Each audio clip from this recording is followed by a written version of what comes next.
আগে যে ফোনগুলোর দাম ছিল 20,000 টাকা সেগুলো এখন হয়ে গেছে 25,000, আর যেগুলো 25,000 টাকায় পাওয়া যেত সেগুলোর দাম অনেক ক্ষেত্রে 30,000 টাকার কাছাকাছি চলে গেছে। তাই এখন বাজেটের মধ্যে একটি সঠিক স্মার্টফোন সিলেক্ট করা সত্যি অনেক কঠিন হয়ে পড়েছে। এই কারণে অনেক খোঁজাখুঁজি করে অনেক ফোন বাছাই করার পর সেখান থেকে আমি বাজেটের মধ্যে টপ 3টা বেস্ট গেমিং ফোন সিলেক্ট করেছি। আর এর মধ্যে কিছু ফোন অফিসিয়াল, কিছু ফোন আনঅফিসিয়াল, যেগুলো আপনারা মোটামুটি 22 থেকে 23,000 টাকার আশেপাশে পেয়ে যাবেন। এটা আমি নিশ্চিতভাবে বলতে পারি যারা মূলত গেমিং এর জন্য ফোন খুঁজছেন তাদের জন্য আজকে লিস্টে এমন একটা ফোন অবশ্যই থাকবে যেটা আপনি চোখ বন্ধ করে নিলেও ঠকবেন না। আর এছাড়া বন্ধুরা শুধু গেমিংই নয়, এই লিস্টে এমন দুটো ফোন আছে যেগুলো ক্যামেরা, ডিসপ্লে এবং ওভারঅল এক্সপিরিয়েন্সে দারুণ। মানে আপনারা যদি একজন অলরাউন্ডার ইউজারও হয়ে থাকেন তাহলে এই লিস্টে আপনাদের জন্য একটা না একটা ফোন অবশ্যই থাকছে। তার বেশি কথা না বাড়ে চলুন ভিডিওটা শুরু করা যাক। আমি দেখানোর সাথে সাথেই বলে দিব কোন ফোনটা কাদের জন্য ভালো হবে এবং কেন ভালো হবে। তো বন্ধুরা, যদি এই চ্যানেলে প্রথমবার এসে থাকেন তাহলে বলে রাখি আমি ইউসুফ আর আপনারা দেখছেন বক্স অর্জন।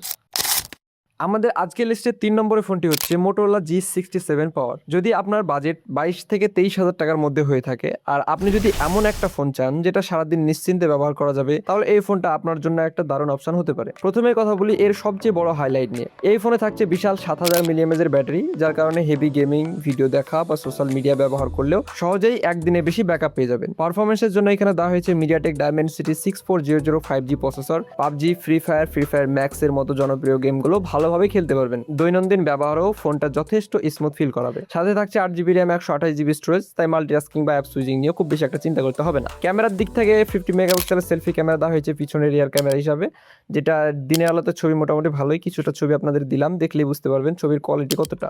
সবকিছু শেষে যদি বলি, যারা সবচেয়ে বেশি গুরুত্ব দেন ব্যাটারি ব্যাকআপ, স্টেবল পারফরমেন্স এবং মোটোরোলার ক্লিন সফটওয়্যার এক্সপিরিয়েন্সকে, তাদের জন্য মোটোরোলা G67 পাওয়ার অবশ্যই একটি ভালো চয়েস। তবে যদি আপনার মূল ফোকাস হয় শুধুমাত্র গেমিং পারফরমেন্স, তাহলে আমাদের লিস্টের পরের দুটো ফোন আপনাকে আরো বেশি ইমপ্রেস করতে পারে। তো বন্ধুরা, এখন যদি এই ফোনটা ছোট্ট করে দামটা দেখিয়ে দিই, তো যারা বাংলাদেশ থেকে দেখছেন তারা এই ওয়েবসাইটটা গিয়ে দেখতে পারেন, মোটোরোলা মোটো G67 পাওয়ার 5G। এই ফোনটা আপনারা 23,500 টাকার আশেপাশে পেয়ে যাবেন। আপনারা চাইলে এখান থেকে নিতে পারেন। আর যারা ইন্ডিয়া থেকে দেখছেন, ইন্ডিয়া থেকে নেবেন মনে করছেন, তারা 15 থেকে 18,000 টাকার আশেপাশে এই ফোনটা পেয়ে যাবেন, বেস্ট ভ্যারিয়েন্ট। এবার আমাদের আজকের লিস্টে 2 নম্বর ফোনটি হচ্ছে iQOO Z10X 5G। এখন অনেকেই ভাবতে পারেন মোটোরোলা G67 পাওয়ারের উপরে আমি এই ফোনটাকে কেন রেখেছি। এর সবচেয়ে বড় কারণ হলো এর পারফরমেন্স। এখানে ব্যবহার করা হয়েছে মিডিয়াটেক ডায়মেনসিটি 7300 প্রসেসর, যা মোটোরোলা G67 পাওয়ার এর ডায়মেনসিটি 6400 এর তুলনায় বেশি শক্তিশালী। তাই বিজিএমআই, ফ্রি ফায়ার ম্যাক্স এর মতো গেম খেলতে গেলে এই ফোনে আরো ভালো এফপিএস এবং স্মুথ এক্সপিরিয়েন্স পাবেন। শুধু প্রসেসরই নয়, এখানে থাকছে UFS 3.1 স্টোরেজ, যার কারণে অ্যাপ ওপেনিং, গেম লোডিং এবং ফাইল ট্রান্সফারের স্পিডও অনেক দ্রুত অনুভব হবে। ব্যাটারির দিক থেকেও ফোনটা কোনো অংশেই কম নয়। এখানে দেওয়া হয়েছে 6500 মিলিএমএর বিশাল ব্যাটারি এবং 44 ওয়াটের ফ্ল্যাশ চার্জার, ফলে দীর্ঘ সময় গেমিং করার পরেও চার্জ নিয়ে খুব বেশি চিন্তা করতে হবে না। ক্যামেরার জন্য রয়েছে 50 মেগাপিক্সেলের রিয়ার ক্যামেরা, যা দিনের আলোতে খুবই ভালো ছবি তুলতে সক্ষম। আপনাদের ছবি দিলাম, আপনারা দেখলেই বুঝতে পারবেন ছবির ক্লিয়ারিটি কতটা। সব মিলিয়ে যদি মোটোরোলা G67 পাওয়ারের সাথে তুলনা করা হয়, তাহলে iQOO Z10X এর প্রসেসর বেশি শক্তিশালী, স্টোরেজ দ্রুত এবং গেমিং পারফরমেন্স স্পষ্টভাবে ভালো।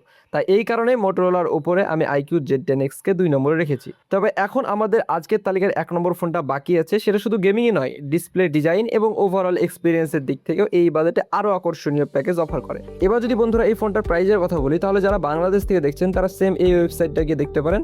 22,500 টাকার মধ্যে 8/128GB ভ্যারিয়েন্ট পেয়ে যাবেন। আর যারা মূলত ইন্ডিয়া থেকে দেখছেন, ইন্ডিয়া থেকে নেবেন মনে করছেন, তারা 13,000 থেকে 19,000 টাকার মধ্যে বেস্ট ভ্যারিয়েন্ট পেয়ে যাবেন ফ্লিপকার্ট বা অ্যামাজনে। এছাড়া বন্ধুরা, আপনাদের সুবিধার্থে আমি সব ফোনের বাইং লিঙ্ক ভিডিও ডিসক্রিপশন বক্সে দিয়ে রেখেছি, চাইলে আপনারা সেখান থেকে নিতে পারেন। ওখানে আমাদের অ্যাফিলিয়েট লিঙ্ক দেওয়া রয়েছে। এর জন্য আপনাদের এক্সট্রা কোনো টাকা পে করতে হবে না, বরঞ্চ আপনারা যে দামে নিতেন তার থেকে কিছুটা ডিসকাউন্টে পেয়ে যাবেন। তো চাইলে সেখান থেকে গিয়ে চেক করে দেখে আপনাদের যেটা ইচ্ছে সেটা নিতে পারেন। তো বন্ধুরা, 1 নম্বর ফোনে যাওয়ার আগে একটা ছোট্ট কথা বলি। আজকে যে ফোনগুলো আপনাদের দেখাচ্ছি সেগুলো কোনো রকম স্পন্সর করা নয়, কোনো ব্র্যান্ডের কথা শুনে বা কারো কথায় আপনাদের কোনো ফোন সাজেস্ট করছি না। অনেক রিসার্চ আর খোঁজাখুঁজির পর আমার কাছে যে ফোনগুলো এই বাজেটে সবচেয়ে ভালো মনে হয়েছে, শুধু সেগুলোই আপনাদের সামনে তুলে ধরেছি। তাই যদি এই অনেস্ট প্রচেষ্টা একটু হলেও আপনার ভালো লেগে থাকে, তাহলে ভিডিওতে একটি লাইক করে দেবেন আর চ্যানেলটা সাবস্ক্রাইব করে রাখবেন। আপনাদের এই ছোট্ট সাপোর্টই আমার কাছে অনেক বড় মোটিভেশন।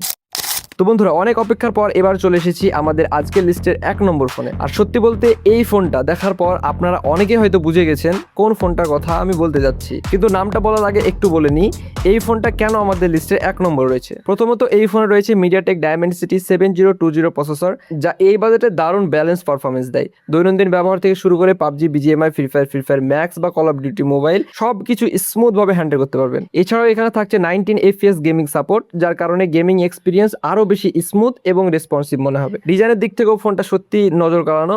মাত্র 7.8 mm slim body, premium look এবং হাতে নিলে ফোনটা অনেকই বেশি দামি মনে হবে। মানে এটা দেখে কেউ বলবেই না যে এটা বাজেটের ফোন। সাথে থাকছে 50 মেগাপিক্সেলের রিয়ার ক্যামেরা, এছাড়া 5 বছরের ল্যাগ ফ্রি এক্সপিরিয়েন্স সার্টিফিকেশন এবং একটি customisable one tap AI button, যা এই বাজেটে বেশ ইউনিক একটা ফিচার্স। আর এখন সময় হয়ে গেছে নামটা বলার। আমাদের আজকের লিস্টের 1 নম্বর ফোনটা হচ্ছে ইনফিনিক্স ওয়াচ 60 প্রো। এখন প্রশ্ন হলো আমি এটাকে 1 নম্বরে কেন রাখলাম? কারণ এই ফোনটা শুধু গেমিং এর জন্যই নয়, বরং পারফরমেন্স, ডিজাইন, ফিচার্স এবং ওভারঅল ভ্যালু ফর মানি সবকিছু একটা দুর্দান্ত কম্বিনেশন অফার করে। যেখানে মোটোরোলা G67 পাওয়ার ব্যাটারিতে গিয়ে আর IQ Z10X কাঁচা পারফরমেন্সে গিয়ে, সেখানে ইনফিনিক্স ওয়াচ 60 প্রো সবকিছুর মধ্যে সবচেয়ে ব্যালেন্সড প্যাকেজ দেয়। তাই এই কারণে 22 থেকে 23 হাজার টাকা বাজেটের মধ্যে আমার মতে ইনফিনিক্স ওয়াচ 60 প্রোই আজকের লিস্টের 1 নম্বর ফোন। এবার যদি প্রাইসের কথা বলি, বন্ধুরা যারা বাংলাদেশ থেকে দেখছেন এই সেম ওয়েবসাইটে দেখতে পারেন, যারা অফিসিয়াল এই ফোনটা 20,999 টাকার মধ্যে পেয়ে যাবেন। এখন দামটা কম আছে, চাইলে আপনারা নিয়ে নিতে পারেন। আর যদি ভ্যারিয়েন্ট বেশি নিতে চান সেক্ষেত্রে দামটা বেশি পড়ে যাবে। আর এই সেম ফোনটা যারা ইন্ডিয়া থেকে দেখছেন তারা খুবই কম 15,000 থেকে 17,000 টাকার আশেপাশে এই ফোনটা পেয়ে যাবেন, বেস্ট ভ্যারিয়েন্ট। তো বন্ধুরা এই ছিল 22 থেকে 23 হাজার টাকা বাজেটে আমার মতে টপ 3টা বেস্ট গেমিং ফোন। এখন আপনার কাছে জানতে চাই এই 3টা ফোনের মধ্যে আপনার পছন্দের ফোন কোনটি, কমেন্ট করে অবশ্যই জানাবেন। আর এর থেকেও যদি ভালো কোনো অপশন থেকে থাকে বা এই দামের মধ্যে এর থেকেও ভালো কোনো ফোন থেকে থাকে তাহলে অবশ্যই আপনি কমেন্ট করে জানাবেন, এতে অনেক মানুষের হেল্প হয়ে যাবে। আর যদি ভিডিওটি আপনাদের ভালো লেগে থাকে বা সামান্য হলেও উপকারে আসে তাহলে একটি লাইক করে ভিডিওটি সাপোর্ট করবেন এবং এমন সঠিক নির্ভরযোগ্য টেক রিভিউ সবার আগে দেখতে চাইলে বক্সার জোন চ্যানেলটিকে সাবস্ক্রাইব করে পাশে থাকা বেল আইকনটি অন করে রাখবেন। ধন্যবাদ সবাইকে, ভালো থাকবেন, দেখা হবে পরবর্তী কোনো ভিডিওতে। ততক্ষণ পর্যন্ত সবাই ভালো থাকবেন, সুস্থ থাকবেন, আল্লাহ হাফেজ।